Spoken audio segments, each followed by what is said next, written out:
And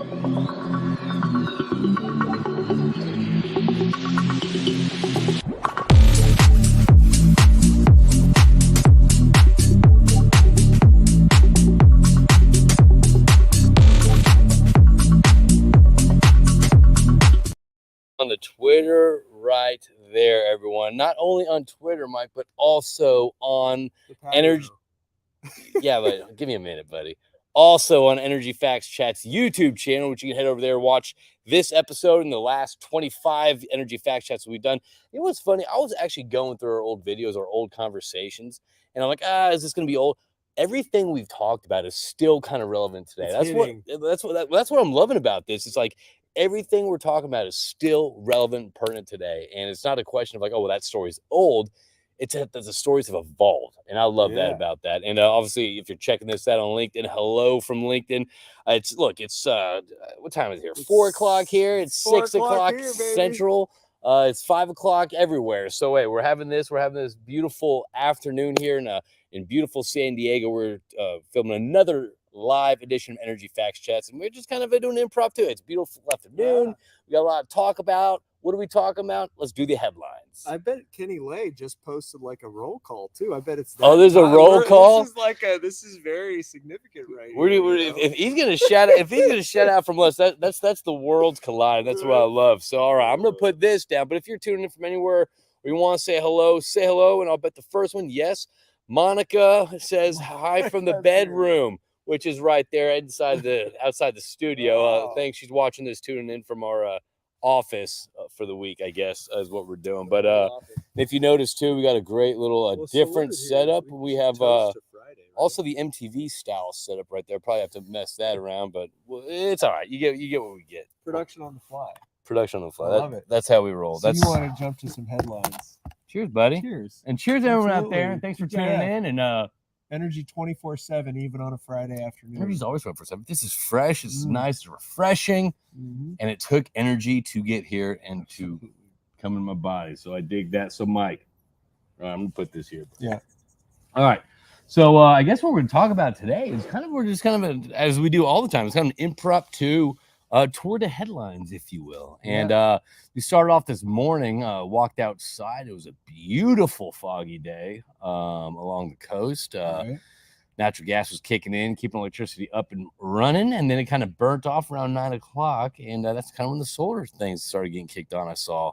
And I immediately hit you with the first headline, which is the heat wave we're experiencing right now. A high of 82 degrees. High of 82. Humidity is like 50%. Friends from Houston. Yeah, scorcher, and it's beautiful out. It's beautiful. I mean, to my wife and I, this is kind of a Christmas in Houston. Yeah, but we're digging it, man. We got to see some. Went to the zoo today. Went to the San Diego Zoo, which was first off, it's a beautiful zoo. If you've ever been there, and we made a kind of an interesting observation there. What did you think about that? I pointed that out to you. Did you notice that? So I did notice that. So the observation is, so we're walking up, we're taking the corner, and it's such a beautiful, huge zoo. And we're kind of walking in, we take the corner, and I was like, there's a double-decker bus inside the zoo. It's like that. Mike kind of looks over and goes, not only is it double-decker bus, it's also diesel. Can't even get the electric bus going to limit the particulate matter on all these beautiful exotic animals and the children and the strollers breathing in that particulate matter. Yeah, it was nice. And the fact there was no electric bus to bring people around was very interesting to me. It was a very interesting observation. And you made the point, Californians for Energy and Science, one of our first missions, our first milestone, we will know we have made it when we donate the first electric buses to the San Diego Zoo and get them out of this diesel disaster. The diesel addiction, the diesel hypocrisy. I'll tell you what, though.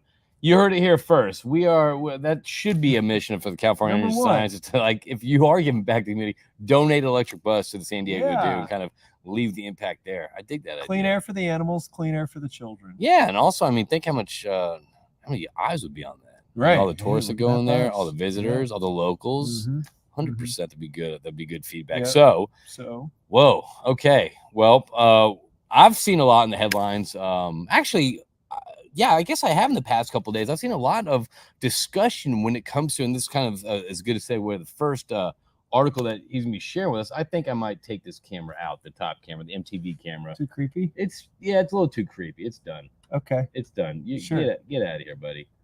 Disconnect. Yes. Well, Now- while you're doing that, so I wore my already Padre hat, and this kind of sets up everything. The Padres have their highest payroll this year, right? And with that comes expectations on the field. Yes. Deliver, right? Okay. You're spending all this money. I know what You're doing. spending all this Wow. money.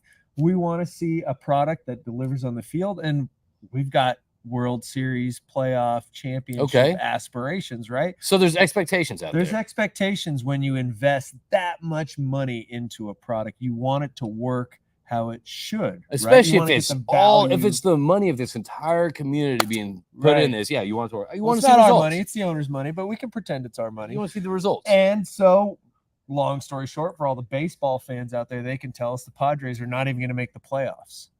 And it's an interesting analogy to what I read here in the Wall Street Journal today. Just 2 days after AB 1373 was signed, and I'll get into that in Okay. California. But the headline is U.S. wind farm revolution is broken. What comes to mind? I mean, this is kind of, I didn't know that something that was just getting started could already break. What's me- your thoughts on that Well, first off, I mean, as an East Coaster? well, as an East Coaster, I mean, it's fun. I've been following the discussions a little bit about the whales washing on shore. Obviously, when it comes to the headlines like that, like you take everything with a grain of salt. Right. You know, I mean, there's some truth in it, but I'm sure there's some skewing it. You know, Mhm. whether it's messing up the whales' migration or however they land up, whatever that is. So it's very interesting that after all this focus and all this money and trillions of dollars and studies and all that, and it's kind of like, again, I use the example of jumping into a pool without testing first off to number one, see the temperature of the water, What if it's boiling? but number two, to see if there's any water in the pool. So for all this investment, all this, whether it's the IRA, the Inflation Reduction Act, and all this stuff, the movement. I mean, to hear about, first off, that's kind of the segue. Great, by the way, correlation. But I've heard over the past, couple of weeks, about, the wind being dead. In Texas, yeah. Things not Tie it coming to back. ERCOT. Well, Yeah, ERCOT, you're getting the notices. We every just got day. another notice that, again, I think this is the 8th or 9th one that we've got in the past, 2 weeks about there's a crunch and there's an increased surge in demand. There's not only that, there's also low wind, low solar, And it energy lists these consumption. specifically. It does listen, which is good because it is bringing to discussion. But to have so much, I guess, motivation and momentum behind something, and to hear this, to see that again, this is one of those things. I would hope, again, maybe people, again, there's a hope from this. Maybe people would pause just a little bit and say, let's come to the table and have an energy discussion that makes sense for everyone, not just certain people, and also that's based off of science. It's based off of 100%. yes. And there are so many tidbits. Turn it around in so this people one can see article- that. In this one article about offshore wind, today's Wall Street Journal, September 8th, 2023. But we've got Ørsted that's kind of signaling this alarm, which is a former oil and gas producer. They call themselves former oil and gas Okay. producer, become wind developer.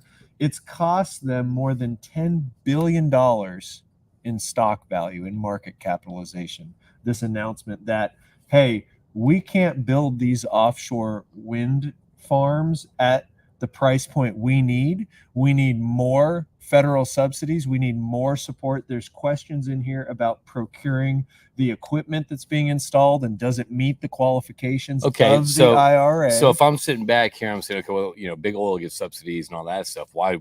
That's the fall of big oil. Then why don't we just put more subsidies in that, pour more money in that? What is that? Would that be a solution, or why would that not That's work? one angle, and the other angle is if you've got an oil and gas developer, are they the right company? Do they have the right subject matter expertise to then say, hey, you know what? Oil and gas is no longer in vogue. I'm going to be an offshore wind developer because I operate offshore platforms, I Yeah. guess, because I know how to put these stanchions in the ocean floor. And this is a picture on the East Coast, and the Biden administration wants 30 gigawatts of offshore wind capacity by 2030. 30 Do you know- gigawatts. Do you know where 30. we're at today? I mean, break this out, kind of pull back to kind of get away from You the better science. get your electricity maps out pretty quick for ERCOT. I don't know how much installed capacity is on ERCOT's grid. I know Texas has the most installed wind capacity. I want to say it's around 20 gigawatts onshore. Don't hold me to that. I Okay. know that onshore California is between 6 and 7 gigawatts. So, and California onshore was some of the first world-class wind assets developed back in the 70s and 80s. They came into the passes that kind of the corridors Yep. between San Diego and the desert, Tehachapi up in Bakersfield, Kern County in the desert, up north, Alta Mesa. So there's several world-class onshore wind developments in California. That produced about 6 or 7. You said. 6 or 7. And the problem is it's the wind that we got is developed. You know, the onshore wind is fully developed. Yeah, it's You're not not like- going to yeah. have further expansion. Yeah. They've already put the You're not going to go infrastructure and where it find can more wind. capture the wind it Yeah. needs to be right.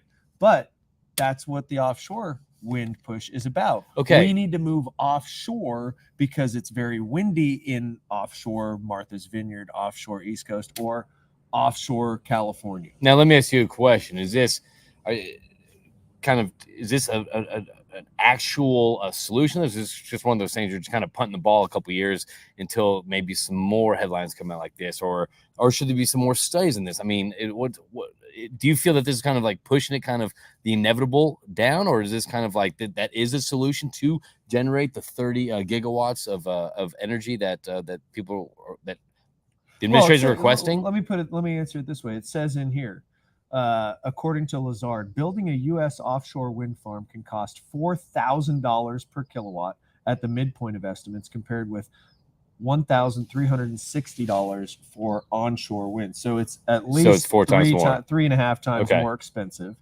and 4 times more expensive than solar. So it's a very expensive technology. And another wrinkle in this is U.S. wind farm revolution is broken. This is based off East Coast wind farm. So the Atlantic shelf, the shelf off Martha's Vineyard and Rhode Island, Right. and these East Coast resources is shallow. So they can stick those stanchions right into the ocean floor. And that's what folks are studying on, is that whale, yeah. percussive, banging, making the whales, Right, sonar all skewed, and are they washing on And shore? so, what's the because of that? difference between the platforms out here versus the platform? So California is calling for 25 gigawatts. So Biden wants 30 gigawatts of offshore wind.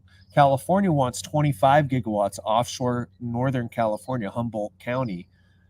It's very deep. So the difference in the Pacific Ocean and the Atlantic on these shelves is it gets deep very quickly. So you have to have floating offshore wind turbines out in the Pacific Ocean, which is even more expensive than what we're hearing in the Wall Street Journal Yeah. today on the East Coast. It's even more expensive. And by the way, the technology is not there yet to make it happen. So I think to answer your question that you asked, it gets back to our policymakers setting goals and frameworks out there because they sound good and could be possible. Yeah. And how concerning is that as a taxpayer, where your tax money is going to these infrastructure bills to fund these projects?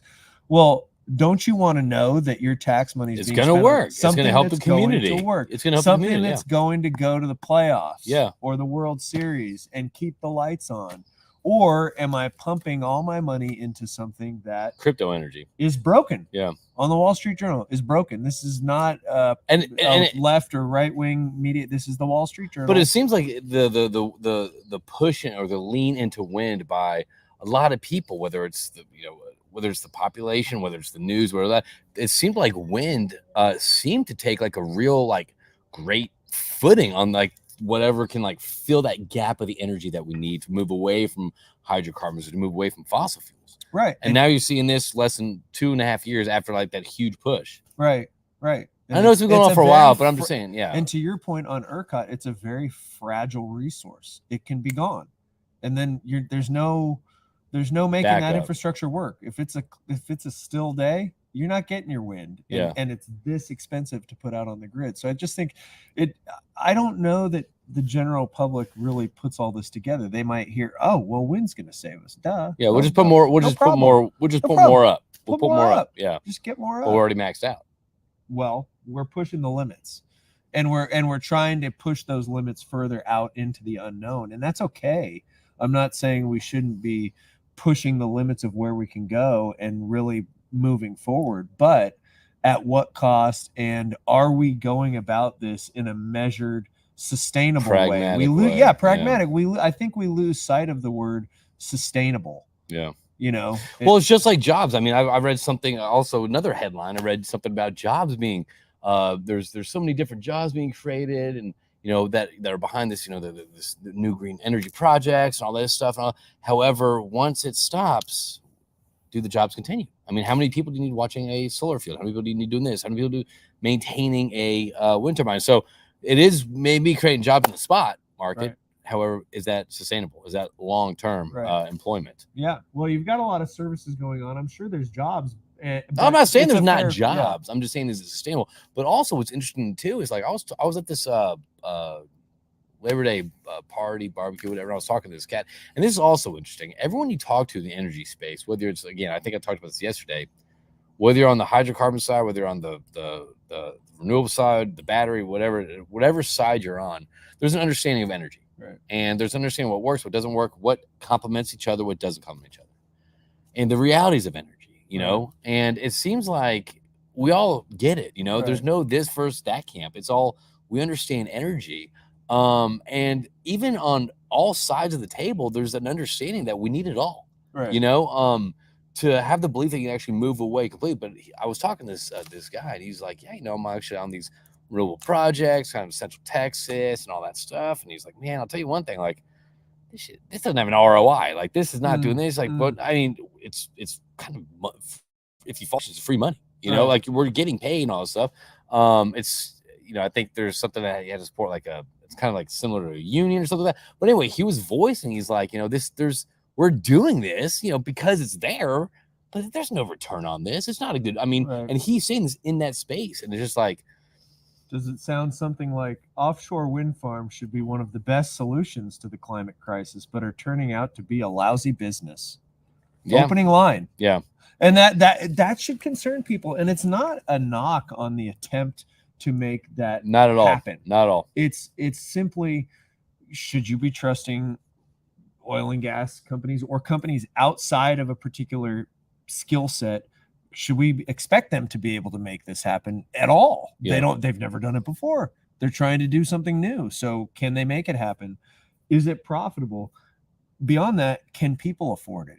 As you're getting announcements to shed load when it's in high demand, or when I'm getting text messages in California to shed load because we're about to have a blackout. And then, oh, by the way, your utility prices are continuing to go up with no end in sight. That's what I'm worried about too, is like at the end of the summer, like at every end of the month, like I'm always like, what's it going to be this month? Like, I know it's not whatever, but it's like, it's getting higher and higher. Yeah, it is. And tying back to some of the questions we got yesterday about, well, what's the solution? How do we solve this? How do we spread awareness? I think that's one of the areas that is an opportunity zone for people that are just energy geeks and like to talk about it on a Friday afternoon, because we got nothing better to do in sunny San Diego. Let me explain something. I know this. My wife. If I'm going to San Diego, I'm talking energy. Right. All right? That's what everyone knows about me. Exactly. But talking to neighbors, and I think that's the opportunity, is to just ask your neighbors, hey, how do we start talking about this? How do we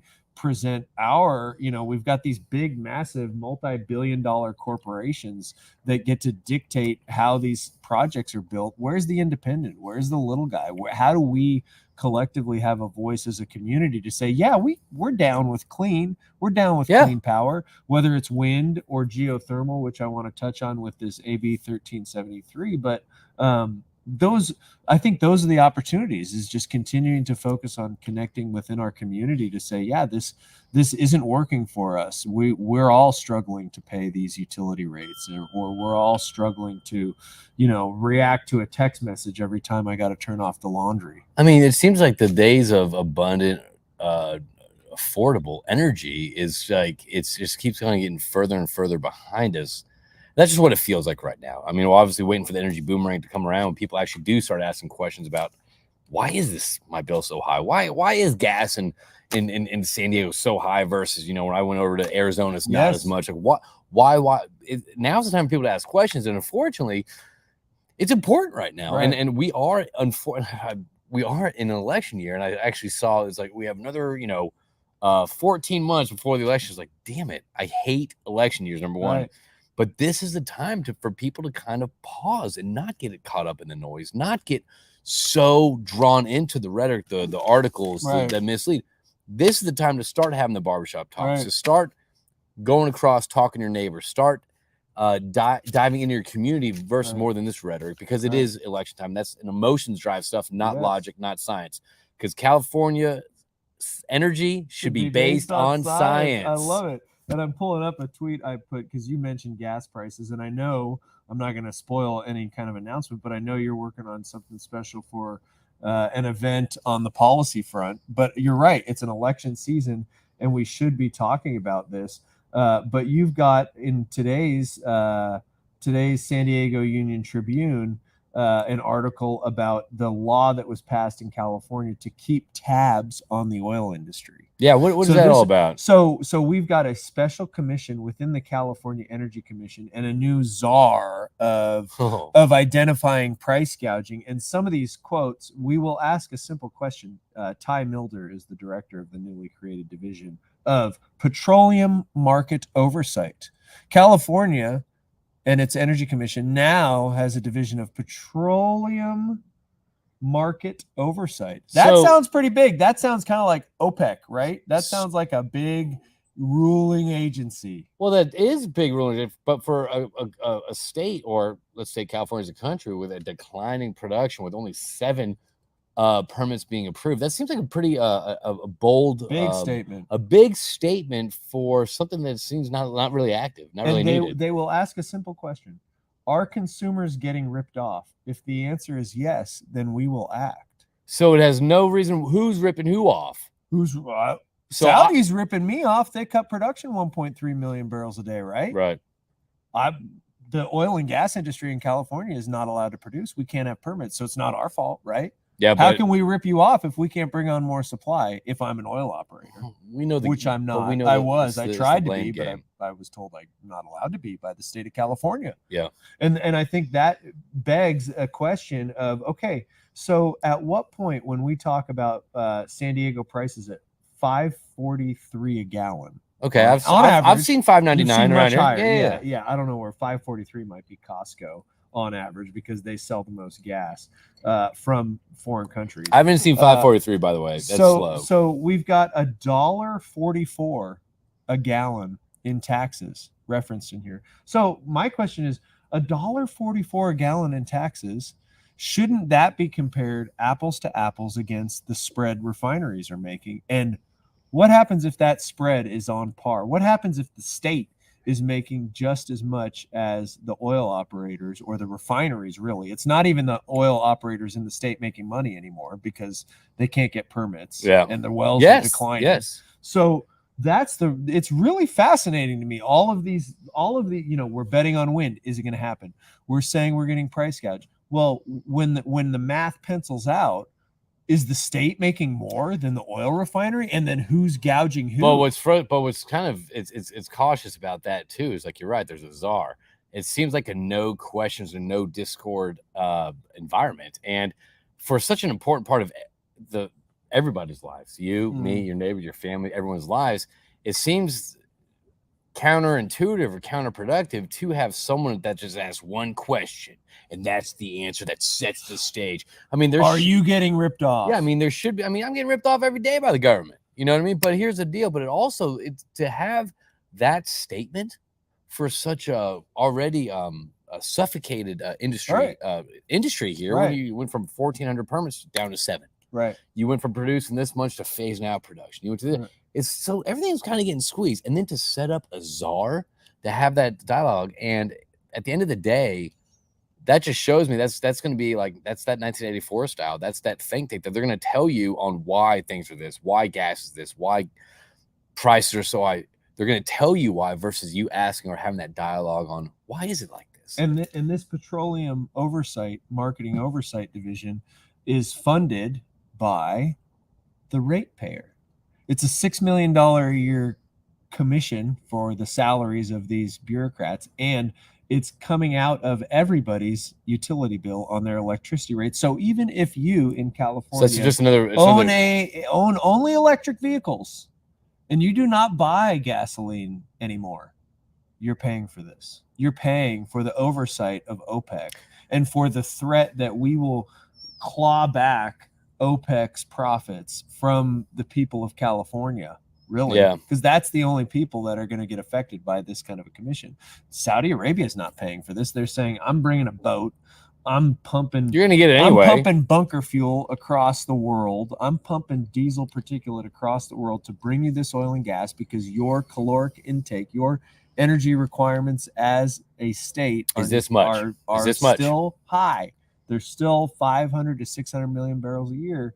And somehow a commission in this state is going to penalize OPEC, or they're going to penalize operators that are not able to permit their own oil field operations any longer in this state without discussion.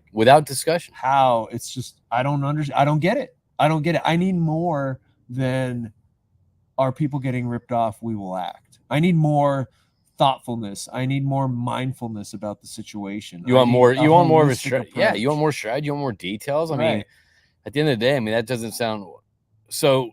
It's very subjective. It's very subjective. Who are you getting ripped off? Well, I mean, I have that answer. Whoever my enemy is today, I'm going to use that as the finger pointing. The finger point. That's Absolutely. that's pretty cool. Powerful. So again, it's another price to the utility bill here. Another point to the utility bill. Yeah.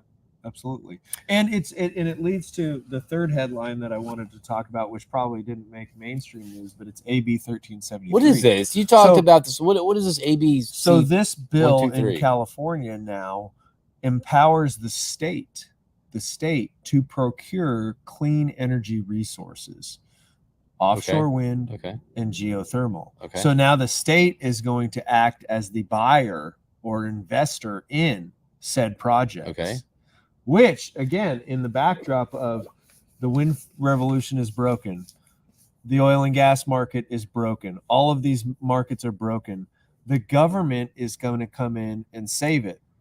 That's it's concerning. I mean, I don't know if anybody else walk me through this a little bit more. Walk me, because I'm understanding, but clarify. So we have climate action goals in California. Okay. That we want to be zero emission power production by 2045. Okay. And you've got 46% of the grid still fired by natural gas. So how, at a fundamental level, how can we displace and replace 46% natural gas on the grid while also expanding the grid to accommodate electrify everything? And the only way, the answer, the AB 1373, the answer to me is the state is saying, in order to finance projects and get projects moving that are, quote, turning out to be a lousy business, the state's going to have to de-risk that, right? From a capital investment perspective. Yep. If a bank knows something is a lousy business, they're not going to lend money to a developer to develop a wind farm, to develop a geothermal resource, to develop an oil and gas resource if it's out of favor and subject to taxes. So it all goes back to this model of, if we're trying to push to 100% zero emissions, and we've talked about this a lot, the last remaining molecules of carbon are going to be the most expensive to rid themselves of the system. As you go up that cost curve, it's easy to replace the first half of the carbon emitters. It gets increasingly more difficult because you're dealing with darkness. So solar goes away. You're dealing with low wind. You're dealing with seasonal duration issues. You're dealing with all these issues, and you're dealing with a gap in technology as well. Let's be clear. Let's be clear about that. That is a huge thing that I think I want to put a pin in.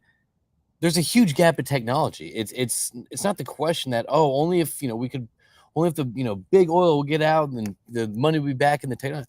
There's a gap. We don't have the technology in 2023 today to do what they're saying is possible. That's the thing. So solutions. What would be let's set a couple of rules. Okay. Like, okay, let's align with the state. Let's sing Kumbaya. I want to go 100% green. I'm fully a geothermal developer now, so I'm putting my money behind it, literally, in my project. We're developing geothermal energy storage, right? So I'm in. But the reason I call out these news articles and the bills being passed is we need to show the state that's controlling these levers that we have reasonable suggestions. Hey, listen to us. Why would they listen to us if we're not bringing, meeting them new ideas and say, hey, yeah, let's bring it. So what do you have a rule that you would what would help this all out? And kind of the theme of like government's going to fix everything, but we're not ready yet. What would be, you want me to go first? Yeah, absolutely. That's a huge swing. That's a great question. One thing I would say to policymakers in Sacramento or Washington, D.C., I would say, hey, where are the economics? Show me the economics. Show me the economics after the IRA.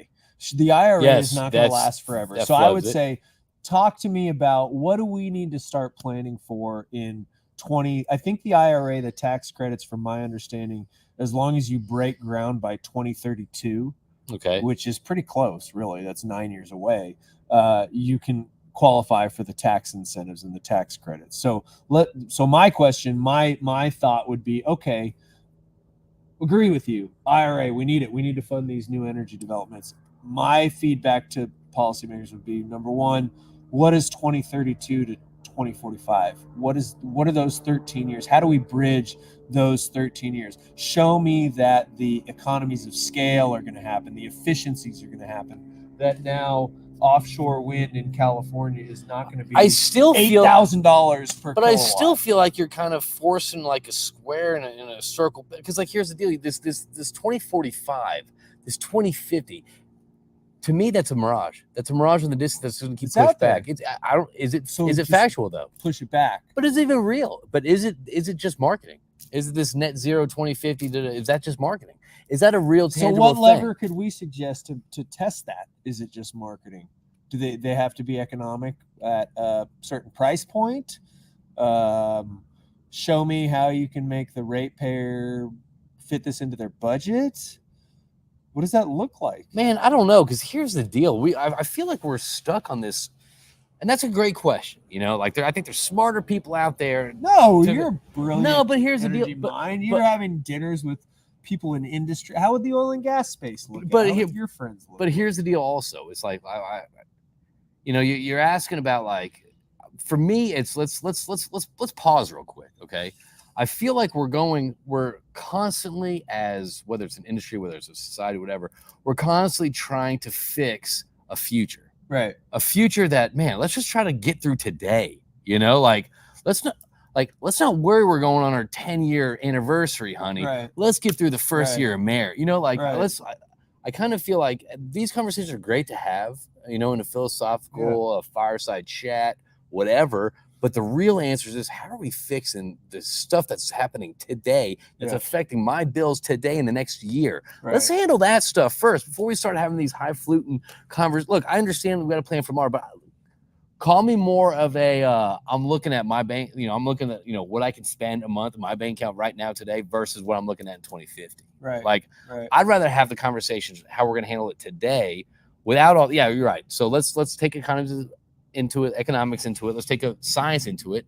The realistic, like how many days were cloudy, how many days were this, how many, I don't know. I mean, it's a big question. I think that probably needs more direct conversation that's based on science, that's based on factual energy, what is the energy molecule and how dense it is. I think the conversation needs to be probably focused around how we handle it today in the next, 2-3 years versus, hey, 2050. Dude, I don't even that's like, what do you want to be in 5 years? I don't know. I'm just trying to survive the week, man. Seriously, like I would say start having more realistic conversation today. How it's affected today versus this 2050 goal that you and I both know that's going to probably change. It's going to be 2070, 2090, 2100. I don't know. So I got another then on today. So let's look at West Texas and flaring and natural gas. What if folks that operated those assets said, "Hey, you know what? We're going to capture this gas and we're going to make clean electricity out of it, which it is clean. Yep. It's cleaner than coal. It's cleaner than burning fuel oil on the East Coast when you're trying to heat your home in the middle of December. It's cleaner than a lot of sources of energy that we're still consuming. Right. So it's a stepping stone. So why don't we hear more of the industry pushing, hey, we need some pipeline infrastructure. We need more pipeline infrastructure. In California, we use gas storage to bridge the winter months. We fill it up in the spring when it's cheap, and we use it in the winter.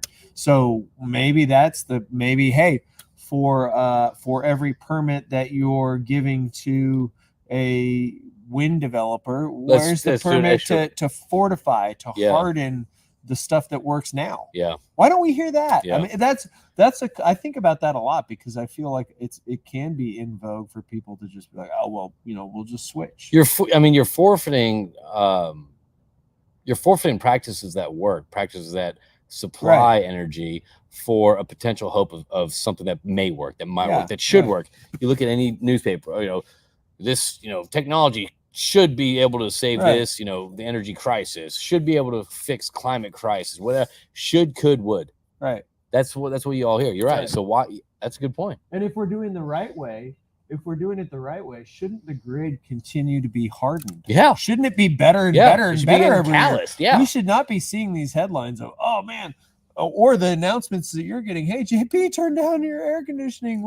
We need to shed load. There's no wind. There's no solar. It's still hot outside in Texas. And again, taking that back to the family, like we're lucky. We have our daughter half the time. We this that. There's families out there that like they have to do laundry at 5:30 at night during that window when you should be there. They have to get stuff done that requires energy, that requires electricity. Yep. From the time they get home, when their kids get home from school, where it's 5 to 7, 5 to 9, and that's when they're asking people. So that means parents either, number one, they have to just roll the dice and do it. Number two, or just kind of stay up later and just take. It's unfortunate. I think the problem to protect the future. Don't get me wrong, man. Like, I think where we're at is like we're just improving. I really believe that. You wouldn't see that in a lot of newspaper. I really think we're improving. And I think looking at the future a little more optimistic and a little more holistic, as you say, versus doom and gloom, the sky is falling, probably be a pretty good start. I think it's extremely important. And going, this might be another tangent too, but we talked about, I think there was last OPEC cut, Biden again doubled down on these green projects and all that stuff. And again, didn't you say today? Yes. And then again today, well, that was a couple months back. I kind of did one of those short minute-long energy updates about that. And again, you see the same behavior. You see the voluntary OPEC cuts up to the end of the year. You see oil floating around $90 a barrel right now, currently today.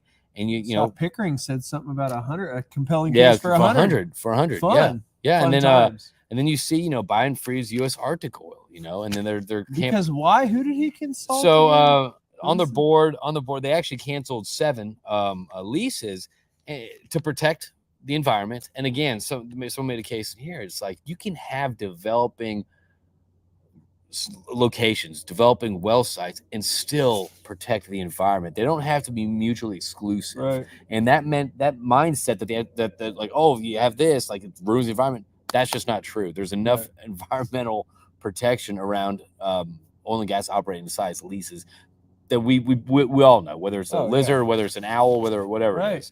So on